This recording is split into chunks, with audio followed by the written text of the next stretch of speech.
This is NTD Evening News. Live from our global headquarters in New York City, here's Tiffany Meyer. Good evening, and thank you for joining us tonight. President Biden made his final address as U.S. President to the United Nations General Assembly in New York today. He defended his administration's record on foreign policy. NTD's Washington correspondent Jack Bradley has the details. In his keynote address to the UN General Assembly on Tuesday in New York, President Joe Biden called for a stronger, more effective UN. He also called to expand the UN Security Council, the group's most powerful arm. But maybe because all I've seen and all we have done together over the decades, I have hope. I know there is a way forward. The annual meeting comes amid the wars in Ukraine and Gaza, and Biden called for a ceasefire in the Israel-Hamas war, lamenting the deaths on both sides. Now is the time for the parties to finalize its terms, bring the hostages home, and secure security for Israel and Gaza free of Hamas grip. Biden's approval ratings have suffered over the past 3 years, part of which is due to his handling of international conflicts. The withdrawal of U.S. troops from Afghanistan in 2021 was one example, which ended in the deaths of 13 American soldiers and hundreds of Afghans. It was a hard decision, but the right decision. 4 American presidents had faced that decision, but I was determined not to leave it to the 5th. It was a decision accompanied by tragedy. I think those lost lives, I think them every day. Biden also discussed the importance of preserving democracy and adding that instead of running for a second term as president, he thinks it would be important to pass it on to the next generation. Let us never forget, some things are more important than staying in power. It's your people. President Biden also mentioned how it's important not to escalate the conflict with the Chinese Communist Party, but also not being afraid to call out much of their aggressive behavior, from unfair market practices to stolen technology from the U.S. The United States is unabashed, pushing back against unfair economic competition, against military coercion of other nations in the South China Sea, and maintaining peace and stability across the Taiwan Straits, and protecting our most advanced technologies so they cannot be used against us or any of our partners. Biden also discussed how the U.S. is working with China to stop the spread of fentanyl. Now, this comes amid a report from the House Select Committee on the CCP back in April, which found that the Chinese regime is directly subsidizing the manufacture and export of fentanyl into the U.S. Right after his speech, Biden hosted a summit with world leaders to address synthetic drug threats. It's a U.S.-led initiative to mobilize support among countries to stop the spread of fentanyl, much of which stems from China. Nearly 60,000 pounds of fentanyl have been seized. That's enough to kill every single American, many times over. Now, this all comes a day after President Biden proposed an executive order which would ban Chinese and Russian technology in U.S. vehicles due to safety concerns, as these cars can be remotely controlled. President Biden is set to meet with the president of Ukraine, Volodymyr Zelenskyy, in Washington on Thursday. Reporting from the White House, Jack Bradley, NTD News. Ukrainian President Volodymyr Zelenskyy addressing the United Nations Security Council today. He said he is confident that one day the war between Russia and Ukraine will end, but not because Ukraine will have given in to Russia's demands. And this will happen not because someone got tired of the war, not because someone traded something with Putin. Russia's war against Ukraine will end because the UN Charter will work. It must work. Zelenskyy says that Russia must, quote, be forced into peace. He says the Kremlin has broken many international norms and rules and that Russia won't stop on its own at this point. Zelenskyy is also set to present a so-called victory plan to the U.S. this week. He says that if the West backs his plan, it will have a broad impact on Moscow. This includes a psychological impact that could lead Russia to end the war diplomatically. Israel says it killed a Hezbollah commander in Lebanon today. He was allegedly responsible for terrorist attacks against civilians. Plus, Israeli strikes damaged the homes of people living in the area. NTD's international correspondent Arian Pazdar has a Middle East update. Israel says a Tuesday attack on Lebanon's capital killed Hezbollah commander Ibrahim Kubaisi. The strike also damaged buildings in the area.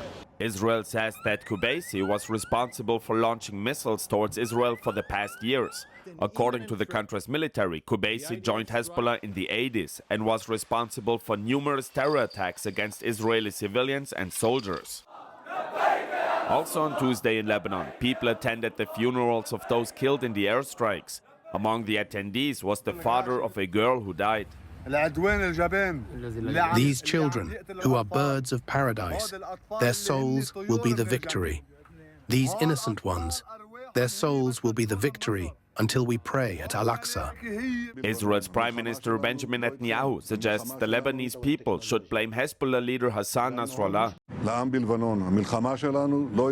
I say to the people of Lebanon, our war is not with you, our war is with Hezbollah. Nasrallah is leading you to the brink of abyss. I told you yesterday to evacuate the houses where he put a missile in the living room and a rocket in the garage. He who has a missile in his living room and a rocket in his garage will not have a home. And the fighting also destroyed homes in northern Israel, close to the Lebanese border. In the last few days, Hezbollah has fired hundreds of rockets towards Israel. In the last week, over 700 missiles and rockets towards Israel, creating damage to many, many houses and communities. He added that Hezbollah initiated the war with Israel just one day after the October 7th attacks, emphasizing that Israel has been acting in self-defense ever since. Ariane Pastar, NTD News. Reversing a trend of offshoring, that's what former President Trump vows to do as he laid out a plan to make factories move to the U.S. NTD's Iris Tao has more from Trump's remarks in Savannah, Georgia. Vowing to create a new American industrialism, former President Trump on Tuesday laid out a new economic plan to incentivize companies, both American and foreign ones alike, to relocate their factories to the U.S. And under my plan, American workers will no longer be worried about losing your jobs to foreign nations. Instead, foreign nations will be worried about losing their jobs to America. Going to bring them back. Speaking to battleground state voters in Savannah, Georgia, Trump pitches a reward mechanism in which he promises to slash business tax to 15%, which makes us the most competitive tax anywhere on the planet. And cut regulations to slash burdens on workers and businesses, reduce energy costs, and provide federal land, but only for companies who would manufacture and hire here in the U.S. If you don't make your product here, then you will have to pay a tariff, a very substantial tariff, when you send your product into the United States. Such policies, Trump says, will make companies pour into the U.S. It comes as Trump is emphasizing the need to compete with China, especially in tech and manufacturing. China is right now building major auto plants in Mexico. Did you know that? They were going to start with me. I said, no, if you do them, I'm putting a 200% tariff on every car that comes.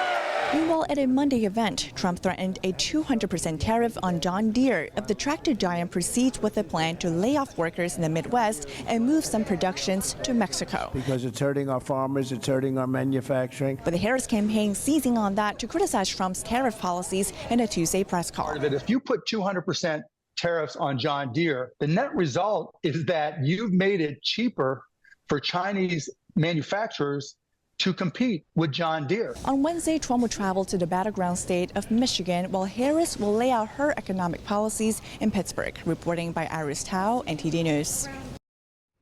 The Harris-Walz campaign just spoke to the media ahead of Vice President Harris's Wednesday rally in Pittsburgh. Businessman Mark Cuban and Teamsters National Black Caucus Chair James Kirby explain why they prefer Harris over Trump when it comes to economic plans. NTD's Jason Blair reports.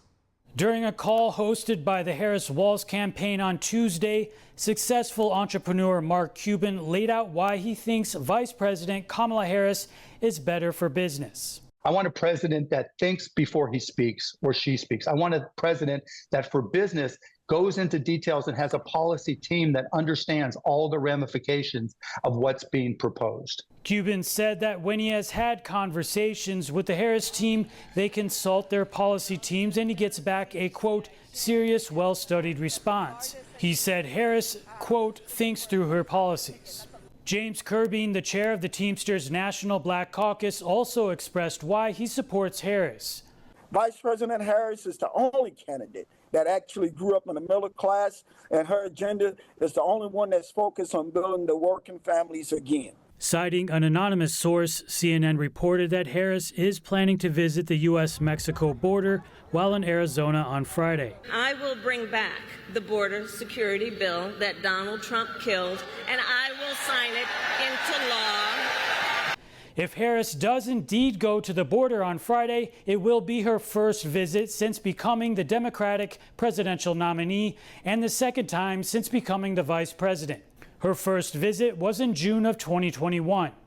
Harris also said that she supports eliminating the filibuster for Roe v. Wade.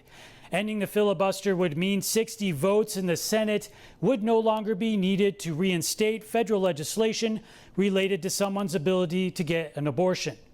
She made the comments during an interview with Wisconsin Public Radio that aired on Tuesday. Harris said, "I think we should eliminate the filibuster for Roe and get us to the point where 51 votes would be what we need to actually put back in law the protections for reproductive freedom and for the ability of every person and every woman to make decisions about their own body and not have the government tell them what to do."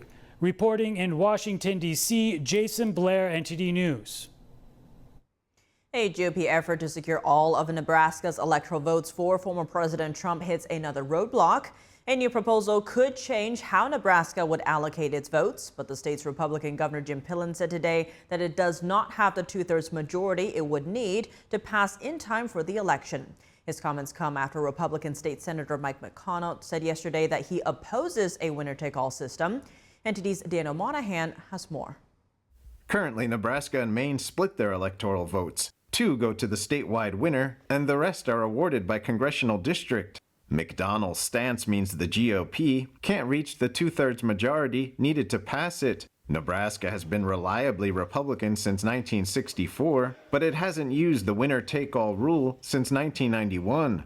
Despite that, the GOP has still won most of the state's electoral votes. However, in 2020, President Biden captured Nebraska's 2nd congressional district, as did Barack Obama in 2008. In a tight election scenario, that single vote could make all the difference. One possibility is a 269 to 269 tie between Vice President Harris and former President Trump, which would send the final decision to the U.S. House, where Trump could have the advantage. But in that scenario, if Harris wins the 2nd district, she would secure the presidency. Republicans have a slim voter registration lead in the Omaha-based district, but 25% of voters there are unaffiliated. Eyes were on McDonnell, a former Democrat who switched parties in April after a censure for supporting abortion restrictions. But his decision has now dashed any hopes for a last-minute rule change. Daniel Monahan, NTD News. Lawmakers today investigating the Chinese Communist Party's political warfare, where they focus on one main tactic: elite capture. NTD's Melina Weiskup has the story. Is the average government agency aware of the threat the CCP poses? Not sufficiently, sir. I do not believe they are. Is woefully not commensurate with the current threat. Capturing the elite, a tactic used by the Chinese Communist Party to wage political warfare against the U.S. Lawmakers noting its efforts to stoke division. The CCP and other foreign adversaries seek to keep us fighting, Republicans and Democrats fighting with each other, because in that state we are much weaker. Struggle is a fundamental element of communism. One witness noting its true nature and its goal of global domination. The CCP is a product of Soviet imperialism and is not part of Chinese civilization, political culture, or political history. But its effect on China has been profound and created a swath of destruction through that country. It has intentionally destroyed the pillars of Chinese culture, society, and civilization, and killed scores of millions of Chinese. One way the regime is using practical interests to gain control here at home is through its capture of the EV industry. Many lawmakers warning about the implications of a new $2 billion EV lithium battery plant in Illinois. Groshen.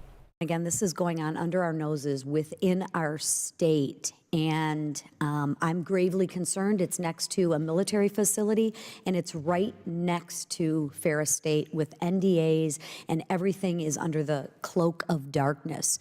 do not be duped by seemingly benign business deals, because if you do not follow directives of strict scrutiny, transparency, which NDAs are not, our national security is jeopardized. Another lawmaker noting that China, even as the world's second largest economy, still reaps the benefits of being designated as a developing nation by the UN and World Trade Organization. Presidents of both parties, for a long, long time, we turned a blind eye to Chinese behavior, especially intellectual theft, which has allowed them to leapfrog. America granted China most favored nation status in 2000, aiding its ascension to the WTO and paving the way for its economic gains.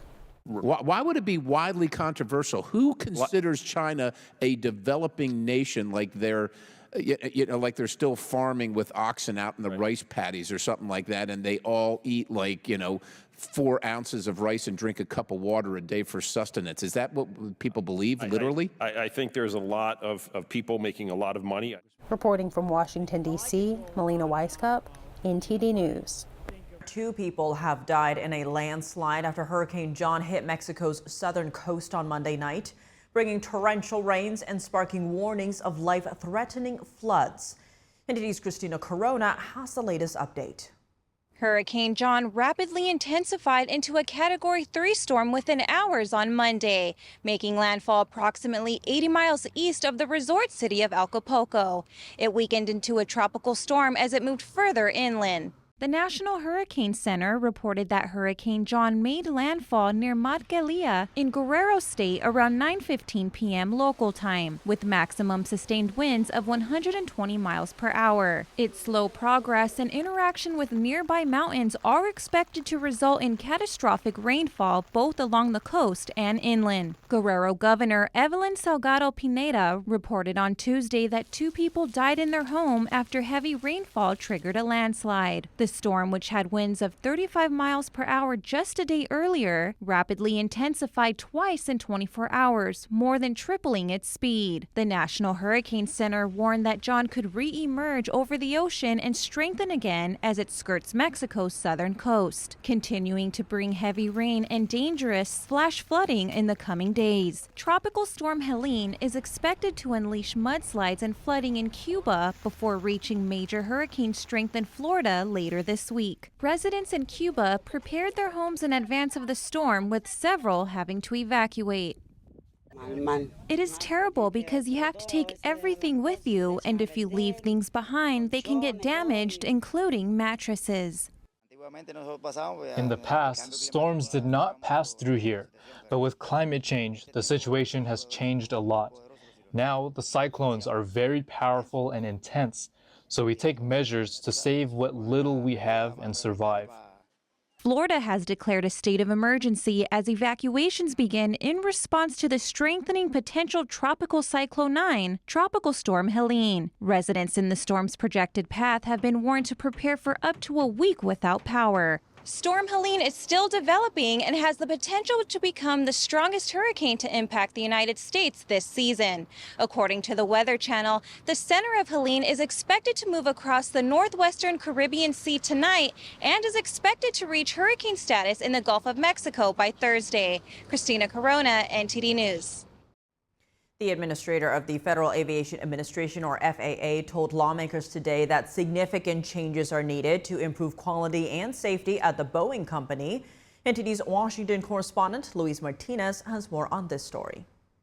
During a Transportation and Infrastructure Committee hearing, FAA Administrator Michael Whitaker made it clear that the Boeing company needs to adopt significant changes and that FAA oversight will continue well into the future. There must be a profound shift in the company's safety culture to holistically address its quality assurance and production challenges.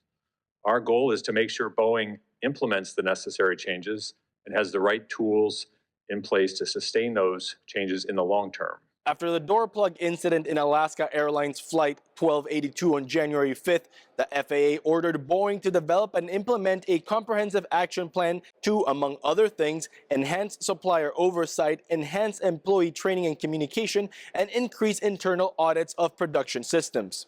Since January 5th, we have added more safety inspectors at Boeing and Spirit facilities, and we will maintain our increased on-site presence. Our oversight activities include more direct engagement with company employees, additional inspections at critical points of the production process, and increased auditing of quality systems and build processes.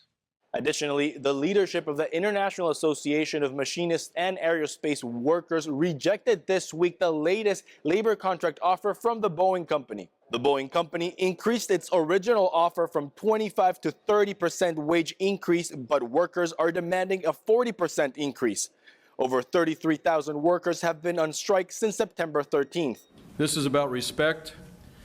This is about addressing the past, and this is about fighting for our future. Our members rejected the contract by 94.6%.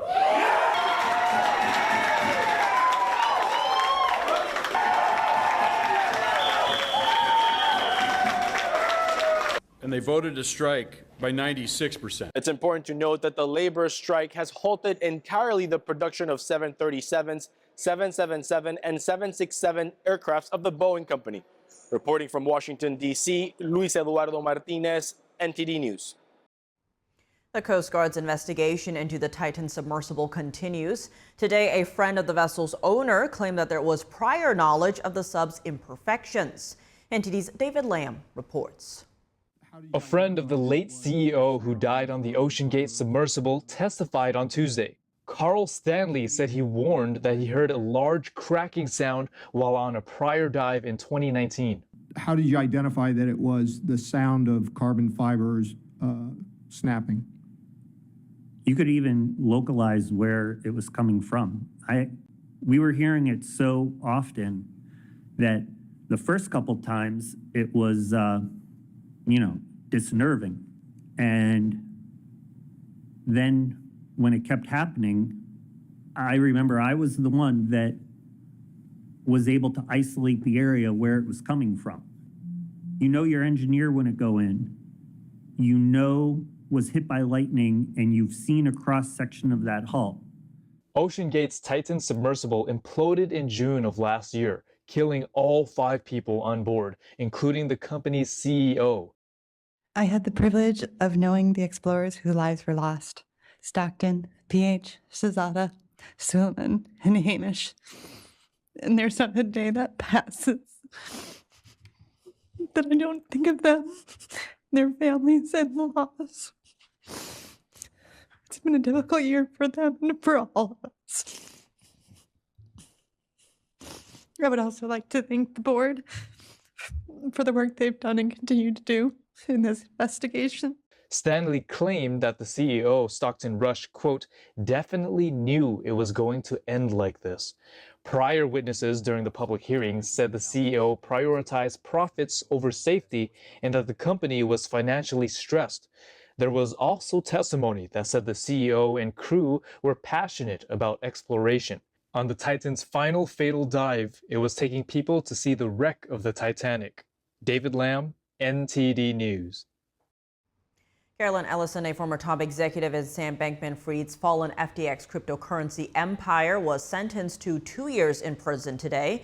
She apologized repeatedly to everyone hurt by a fraud that stole billions of dollars from investors, lenders, and customers.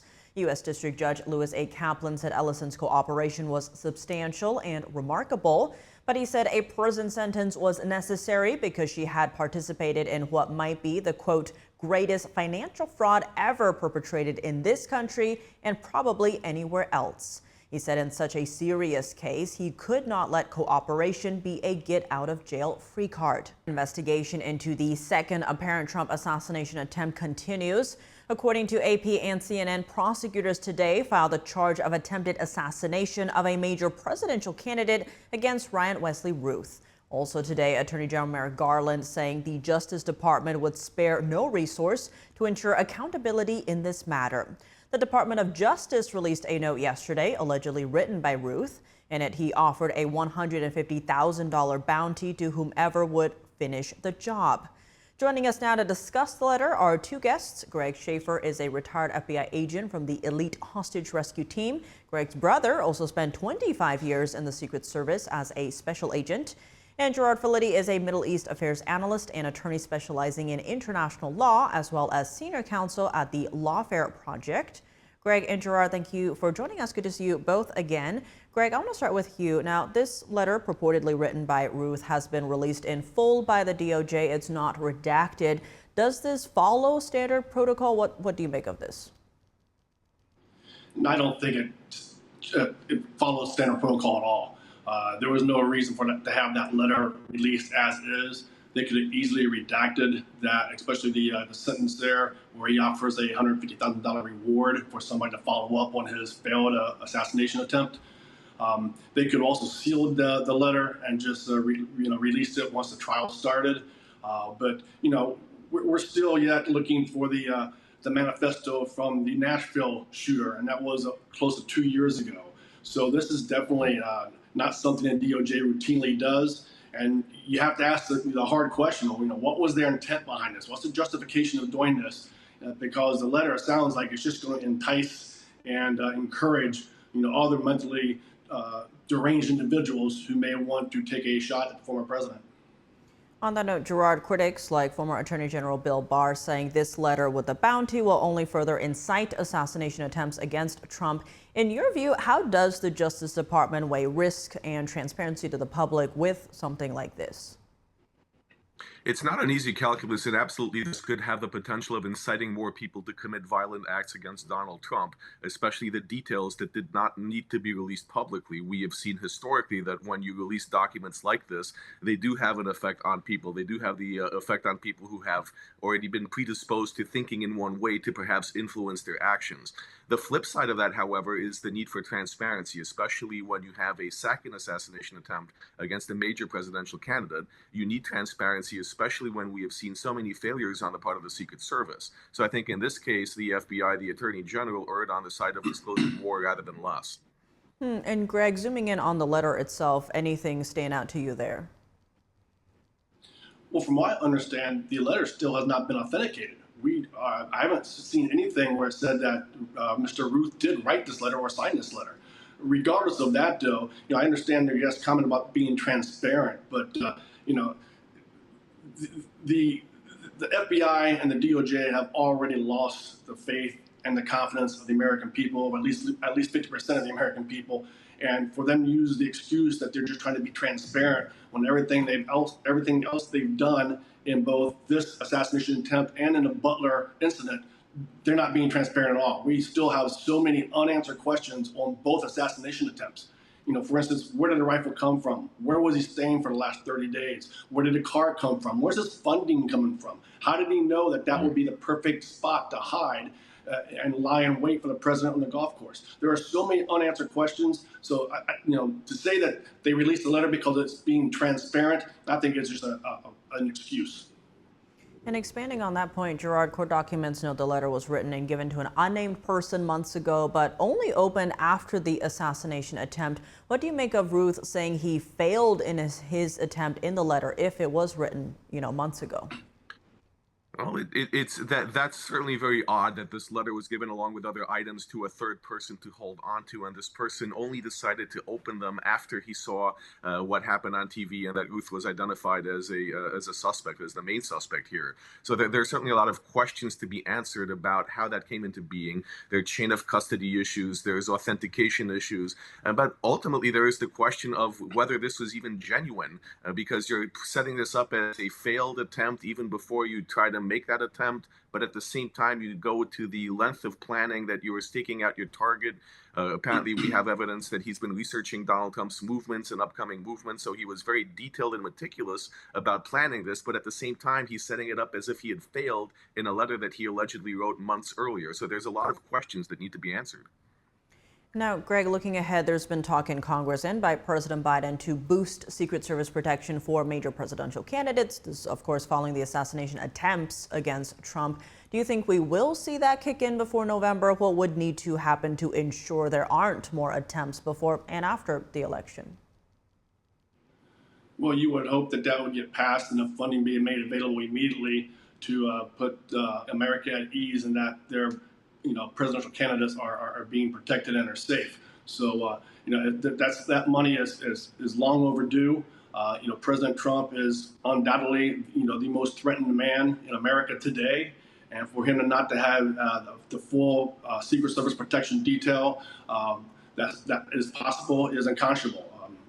After 2 attempts, you would think that that money would be made available through Congress immediately, if nothing more than just for the optics that this isn't being, political, and there's no, there's no bias on whether or not he gets the protection.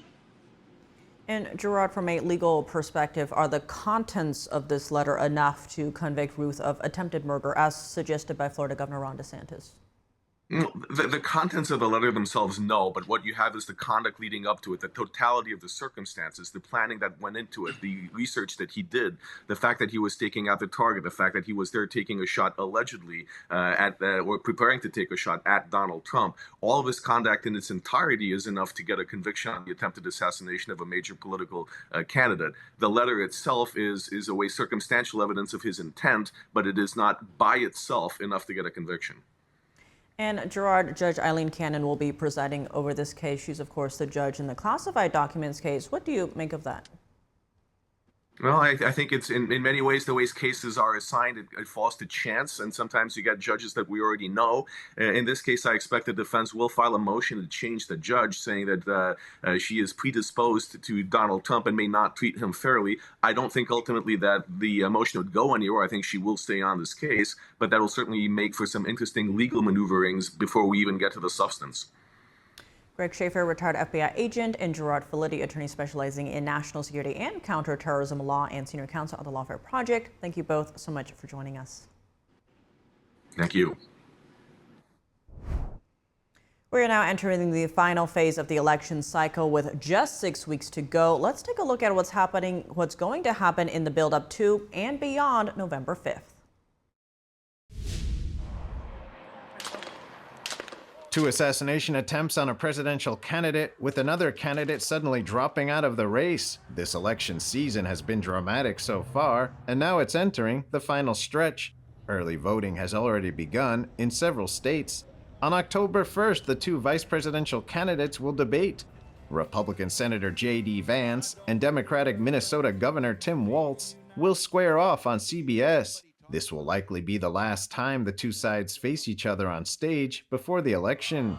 The race between Vice President Harris and former President Trump is tight. Polls do not currently show either having a significant advantage over the other. All eyes will almost certainly be on a handful of battleground states, which will likely decide the election. Even as the election wraps up, there are things to keep an eye on. November 26th is the date of Trump's sentencing in his New York trial. The judge, Juan Merchan, pushed it to that date to, in his words, avoid the appearance that the proceedings affect the presidential election.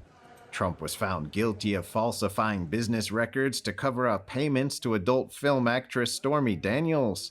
Another Trump case for alleged election interference in Georgia could continue after the election. The hearing to decide whether that case will go forward is set for December 5th. On December 17th, the Electoral College meets to vote. A candidate needs at least 270 electors to win. As the new year rolls around, members of Congress will be sworn in. On January 3rd, the House Speaker will be elected, and members will vote on House rules for the new term. On January 6th, Congress will officially count the electoral votes from each state. And finally, on January 20th, more than 2 months after voting day, a new president and vice president will be sworn in. Trump or Harris, which presidential candidate represents a major change? And is our country right now heading in the right direction? NTD's Sam Wong was out at the National Mall in D.C. to hear from voters. Trump versus Harris, who is the candidate for change? The candidate for change is Trump. Harris. Kamala, just not sure what she's done so far, where she's headed. She says she's about change, but I'm not quite sure what change. I would go with Kamala Harris. I think we're ready for a little bit of calm and a little bit of peace and a little bit of togetherness. Harris has been the vice president serving alongside President Biden for 4 years now. So what's going to be new, in your opinion? You know, that's a really good question. I think Trump should just sit down and talk logically about what he did already and what he will do specifically, and then let Harris just gobble away saying nothing about nothing. Well, I think she's going to work really hard on uniting us as a country instead of what we're seeing now as countrymen versus countrymen. What kind of changes do you think Trump is going to bring about? I'm hoping that he's going to close the border, and I'm hoping that he reduces our crime, and I'm hoping that he gets our economy up and running again. He just wants to do what's right for America, as evidenced by the last 4 years. He's very concerned about China and Russia. Do you think the country is heading into the right direction right now? The economy, no. But as far as, maybe not so divided, I hope. I just think we've been kind of in decline the last 3 to 4 years. I think it is not. It will be if Trump gets in. If it doesn't, if Harris wins, I don't know. For my grandkids, my grandkids, I'm very concerned about the future. 2 astronauts stranded in space are one small step closer to coming home. A SpaceX rocket is preparing to blast off. It's carrying a capsule that will eventually bring them back. When they boarded the International Space Station in June, Butch Wilmore and Sonny Williams had no idea they would be stuck in space for so long. They expected to return to Earth around a week later, but the Boeing Starliner capsule due to carry them back experienced thruster failures and helium leaks. In the end, it was decided they couldn't take the risk, and the capsule left the space station empty. But help is on its way. A SpaceX rocket is due to blast off Thursday, bringing 2 astronauts to the station. Initially, 2 other astronauts were supposed to join them, but they were cut from the mission to make room on the return trip for Williams and Wilmore. But once the SpaceX Dragon capsule arrives, the stranded crew will have a long wait on their hands. It is not expected to return to Earth until February, and the stranded astronauts will need to learn how the Dragon operates. We're going to launch as a 2-person crew, and then we're going to land as a 4-person crew. And one of the unique challenges of that is how do we integrate the other 2 crew members into the Dragon operations when they've had very minimal Dragon training before they launched. SpaceX said it has already started training Wilmore and Williams from the ground. It's a challenge the 2 veteran astronauts say they're up for. We're excited to fly in 2 different spacecraft. I mean, we're testers. That's what we do. We look at different aircraft, spacecraft, whatever, evaluate it, and that's a pretty unique opportunity. Wilmore and Williams have spent the extra time on board the space station helping out with routine maintenance and experiments. They've gone from being visitors to becoming full-fledged members of the crew. And now for your sports news, we're joined by NTD's Dave Martin. Dave, a lot to discuss today, but let's start in the NFL, where Hall of Fame quarterback Brett Favre revealed in Congress today that he has Parkinson's disease. How did all of this come up? Yeah, he was actually advocating for reforming the federal welfare system to better prevent fraud. Now, Favre's connection is that he was a top investor in this biotech company that he believed was making a breakthrough concussion drug. Unfortunately, the founder pleaded guilty this summer to wire fraud, admitting he used Mississippi welfare money to pay off actually gambling debts. Now, somehow his company got $2 million of state welfare funds, and Favre, who was a top investor, said he lost his investment. Now, Favre said regarding this concussion drug treatment, it was too late for him and that he's recently been diagnosed with Parkinson's. Now, Parkinson's, it's a degenerative nervous system disorder, causes parts of the brain to deteriorate, it affects your movements. It's unclear if it's related to his football career, but he once estimated that he had over 100 concussions. Now, Favre played in an era where concussions weren't treated as seriously as they are now. I mean, you could do helmet-to-helmet hits without any kind of penalty. Nowadays, if you do that, it's a penalty. You get fined, you get kicked out of the game. So it's taken much more serious. But of course, he played in a different era. Shifting gears to college football, the Pac-12 Conference filed a lawsuit today challenging a poaching penalty that was included in their scheduling agreement with the Mountain West Conference.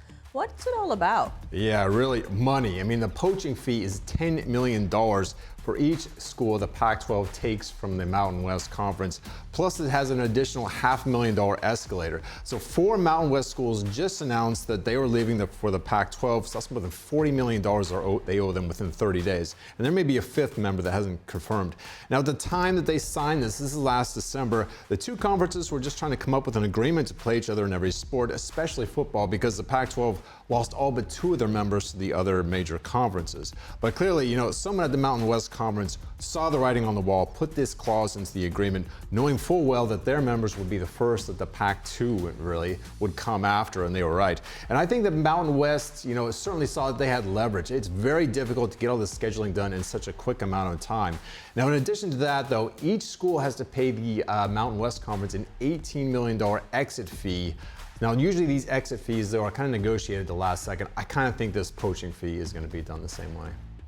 Elsewhere in college sports, 4 members of the American Athletic Conference publicly committed to staying with their conference yesterday. Is this believed to be related to the Pac-12? It seems very likely. I'm sure a lot is going behind the scenes right now with the Pac-12 trying to get up to 8 members so that they can be recognized as a conference. Now, the NCAA gave them a 2-year window to get back to the 8. Otherwise, I don't know what happens to them. They'd become independents probably. Now, those 4 members who stayed, that's Memphis, Tulane, South Florida, Texas, San Antonio. If you were going to build a good football conference, I think those are the ones you would choose out of the non-power conference teams. I mean, football is really what drives TV revenue, so it's really what drives all this conference realignment. But all the Pac-12 really has to sell is their name, because it fell apart. Their whole conference fell apart last year because they didn't have a TV deal. And unfortunately, TV deal, like I just said, drives the realignment. They don't have a new one, so I don't know that these conference members are going to want to pay that exit fee. I think in their conference it's $25 million without assurances of how much money is going to be coming in from their new deal with the Pac-12. Moving to baseball, the final week of the regular season is upon us, and there are still some playoff spots up for grabs, including your Kansas City Royals, who seem to be struggling. Yeah, they are almost unwatchable right now. 7 straight losses. They scored a total of 1 run over the weekend while being swept. Somehow they are still tied for that last wild card spot. I mean, they are barely hanging on, tied with Detroit. Fortunately for them, Minnesota is struggling too. So Kansas City and Detroit tied in the standings. They have the last 2 wild card spots with 6 games to go. But Minnesota is just a game behind them. Seattle's just a half game back in Minnesota. And actually Boston and Tampa Bay are still technically alive. So there's still a lot to decide in this final week. Now the National League mostly decided, but there's 2 huge series going on right now. That's the second place Padres at the first place Dodgers. Padres trail by 3 games, but of course if they sweep, then you've got a tie with like 3 games left. Also, you have Atlanta and the Mets. Now Atlanta trails the final wild card spot by 1.5 games.